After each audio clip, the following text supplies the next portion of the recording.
This is Optimal Startup Daily, episode 118, The Virtual Office as a Versatile Business Tool, by Laura Stack of theproductivitypro.com. And I'm Dan. Hi again, and welcome back to Optimal Startup Daily, where I read to you from some of the best blogs on entrepreneurship. And a big thank you to Email Octopus. They give you the tools you need for email marketing, including customizable sign-up forms, autoresponders, and list segmentation. They're a user-friendly platform that's quick to get set up and easy to navigate. That's what we loved about it. And right now, Email Octopus is offering Optimal Startup Daily listeners 50% off of their first month. Visit emailoctopus.com/OSD or quote code OSD50 at sign-up.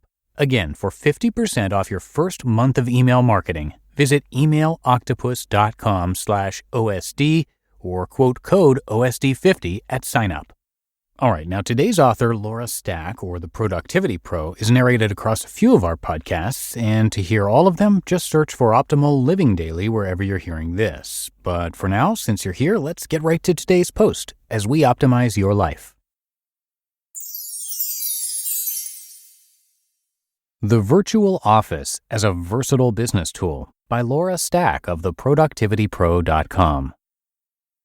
With nearly the entire world now accessible by instant, reliable communications, we can access the ideal specialists to fill out our workplace teams almost anywhere on the planet. The virtual office is no longer limited to the realm of science fiction. It has truly come into its own and can offer enormous time management benefits when built and managed properly. Hiring with purpose.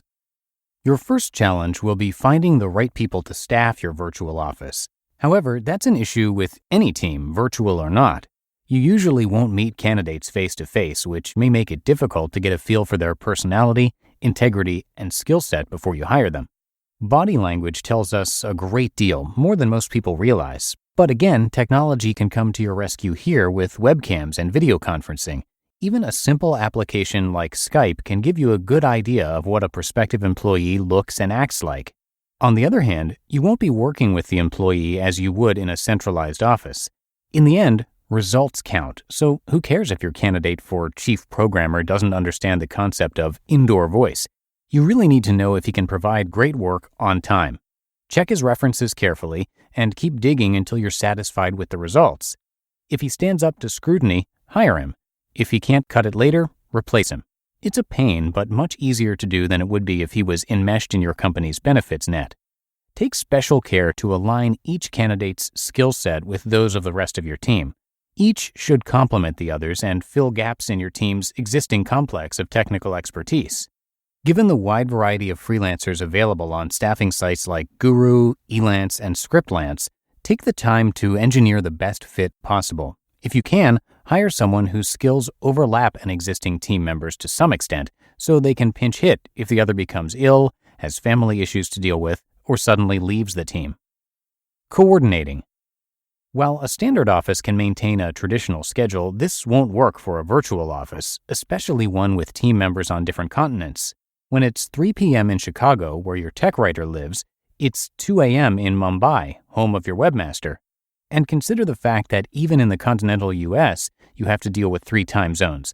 An 8 a.m. meeting in New York City works out to 5 a.m. in L.A. You're better off letting your virtual crew keep their own hours and report in by email. Who cares if your guy in Mumbai opens your latest email at midnight your time? On the other hand, a strict schedule of availability can help you plan for those rare instances when everyone needs to hold a teleconference, or for when you happen to be in town and want to visit on a business matter.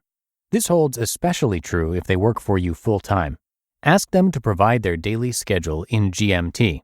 Scheduling an electronic get-together may be tricky if your team members are really scattered. Some may have to participate much earlier or later than normal for them, and if so, try to arrange things so one person doesn't repeatedly have to bear the brunt, or else take the hit yourself. You may have to attend a virtual meeting at 10 p.m. or 5 a.m. to ensure the others can attend at times more reasonable to their schedules. Scheduling software can help you keep track of everyone and their individual schedules. Microsoft Outlook works well, allowing you to block out availability hours for everyone on your team. There are also free services where you can input the time zones for everyone on your team to determine the best time overall to schedule a meeting. Good communication is critical in the modern business environment, and never more so than in the virtual office. As team lead, you act as not just the hub holding your widespread team together, but also as the communications hub through which directives, suggestions, and requests are channeled and tasks are parceled out to the right workers.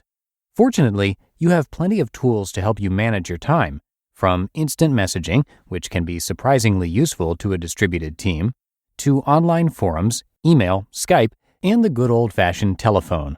All of them can help you manage and maintain the communications necessary for maximizing team productivity. Now, just because you have access to excellent communications channels doesn't mean you'll achieve good communications. You must convey your instructions very clearly, especially if English is a second language for some of your team members. Request confirmation, let them ask questions until they understand what you want, and encourage them to work with you to set priorities.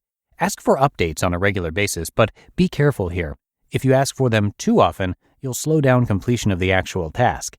After the worker has proved their trustworthiness, you can cut back on the updates. Keep your lines of communication clean and wide open in all directions. While you needn't make yourself available to everyone at all times, at least provide team members with multiple means of reaching you: email, phone, IM, etc. They'll need some way to check in with you on points they don't understand, a means to turn in work, a channel to notify you in the event of crises, etc. Collaborative software such as SharePoint or Google Docs helps as well. Wrapping it up. Just a few decades ago, working with people in different time zones and overseas was a pain in the keister. Just making sure everyone could get together for a teleconference was expensive and difficult. But the communications and IT revolutions offer options we never dreamed of even when I was in college. No longer are human resources limited to the distance of a reasonable drive. With the virtual office, we can literally reach across the world for the very best people we can find. Admittedly, implementing a virtual office has its problems. Suddenly, your candidate pool becomes huge, and you rarely have a chance to meet with candidates personally to get a feel for who they are and how they'll fit into the team. Then, once you're up and running, you have to head off tendencies to allow things to become too loose and freewheeling. But these issues are easily surmounted, and to some extent, I believe it pays for everyone in business to implement at least a partially virtual office, whether your business is small or large. My office is mostly virtual. My permanent staff consists of just 3 people, including myself, and we have 26 virtual contractors. Virtuality, if you will, allows you to exercise a much greater level of flexibility than a traditional 9-to-5 workplace. And in this ever-changing world we work in, flexibility is the name of the game. You just listened to the post titled "The Virtual Office as a Versatile Business Tool" by Laura Stack of theproductivitypro.com. Now, 2020 was interesting to say the least. So let's start 2021 off on the right foot. If you own a startup, let this be the year you switch to better payroll. Gusto wasn't just built for small businesses, it was built for the people behind them. Their online payroll is so easy to use. Gusto can automatically calculate paychecks and file all your payroll taxes, which means you have more time to run your business. Plus, Gusto does way more than payroll too. Gusto helps with time tracking, health insurance, 401ks, onboarding, commuter benefits, offer letters, access to HR experts. You get the idea. It's super easy to set up and get started, and 3 out of 4 customers say they run payroll in 10 minutes or less, our Optimal Living Daily team included. And if you're moving from another provider, they can transfer all your data for you. It's no surprise 94% of customers are likely to recommend Gusto. And here's the best part. Because you're a listener, you get 3 months totally free. All you have to do is go to gusto.com/OSD. Again, that's gusto.com/OSD. And I'm telling you, you're going to love Gusto. Get started today, gusto.com/OSD.